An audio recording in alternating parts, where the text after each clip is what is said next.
One of the great things about Kevin as a producer is he really does not settle for anything less. And if you really want to know the number one reason, there are two reasons why the Marvel movies are in general so much better than your average movies. Why I think.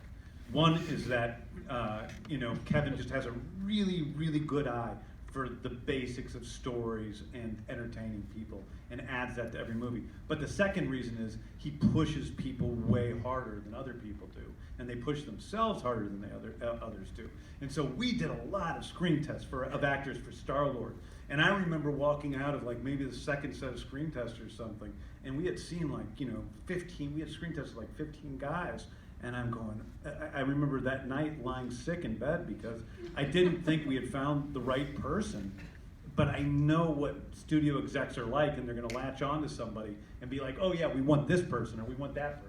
Because we saw good people. We didn't see anybody that was just perfect for the role. And I went in the next day, just ready to be defeated. And Kevin's like, I don't think we found the right guy yet. We got to keep looking. And that's really what it's like throughout the whole process. So Sarah kept trying to get me to see Chris Pratt. And I'm like, what, the fat guy from Parks and Rec? I don't think so. I'm like, he's fat. And she's like, well, no, he really got in shape for Zero Dark 30. I'm like, yeah, but since then he also got fat again. But really, I didn't, it was more, I thought he was goofy. I had seen him in one scene in Parks and Rec. It wasn't a show I watched, but I remember seeing him in one scene in an office where things were falling around. It was goofy and he was getting hit by stuff, and I'm like, that guy? He's stupid. So I kept saying no, and then one day she tricked me because she said she didn't, but she did. She tricked me because I went into the office to see some other actors that I had okayed, and then all of a sudden, oh, here's Chris Pratt, and I'm like, okay, I guess I gotta see him read. And so we went in and we watched him read, and this is no lie. I've said this story a million times, and it's 100% true. Within 20 seconds of him auditioning, I'm sitting here, and Sarah was sitting back up on that second level up there. Yeah. And I turned around and I said, he's the guy. And he was. We knew it. Yeah. I knew it immediately. He was the guy. Yeah. What scene, was this scene from the movie? What did he read? He read the scene with Drax finger to the throat means death. And then which then ended up being one of the hardest scenes to edit in the movie.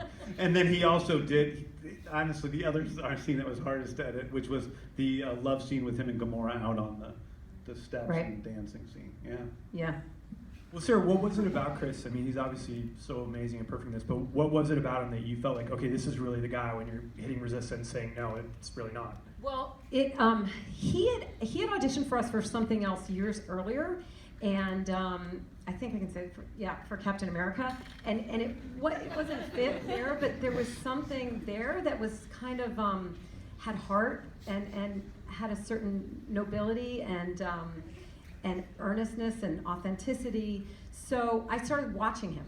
So that's our job as casting directors. So then I started tracking him. I was like, he's interesting, and so I saw Moneyball, I saw Zero Dark 30, I saw Her, and I had him in my head, and I knew that he could be funny, which is something that James, he really needed to have that humor. And like with Downey and Iron Man, you're also looking for an actor who can embody the character in a way that it takes flight. That, like James said, we saw good actors, people gave good readings, but no one lifted it into a sort of magical place. And so as we kept reading, initially Chris didn't want anything to do with the project either. He had put on weight. James was right, he didn't really see himself as a leading man, he wasn't comfortable being taped, and so he wouldn't audition, and that's where I thought, all right, if he's not interested, we have to go on. We had one round of screen tests, we had another round of screen tests, and then I think I was in the place that you were in after you read the script. After we scratched the second time, it was desperation, and I really started almost stalking him to get him to come in, because I couldn't get him out of my head, and there wasn't anybody else really wonderful, and so finally he said yes, and that's when James said, no, I don't want to see him. And I think I really just timed it so that he would come in after the session. Maybe we ran late, he was walking in, you were walking out. No one believes this. Like that.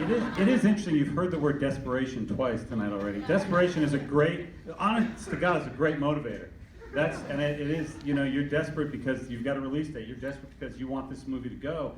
You're desperate because you need to find the right person. That's exactly what happened when Sarah cast Thor, and we did a number of screen tests before, and Chris Hemsworth had come and gone, and we still hadn't found anybody, and Sarah brought him back. He had been sick the first time around, and it just hadn't clicked. His brother Liam auditioned as well in that time. And on Captain America, we crossed, I think I talked about this the other week, we crossed off Chris Evans early on and kept moving and kept going, couldn't find anybody, did a lot of screen tests, and Sarah started to go, well, remember those names you crossed off? Let's start looking at them. So desperation, remember, it's a good thing.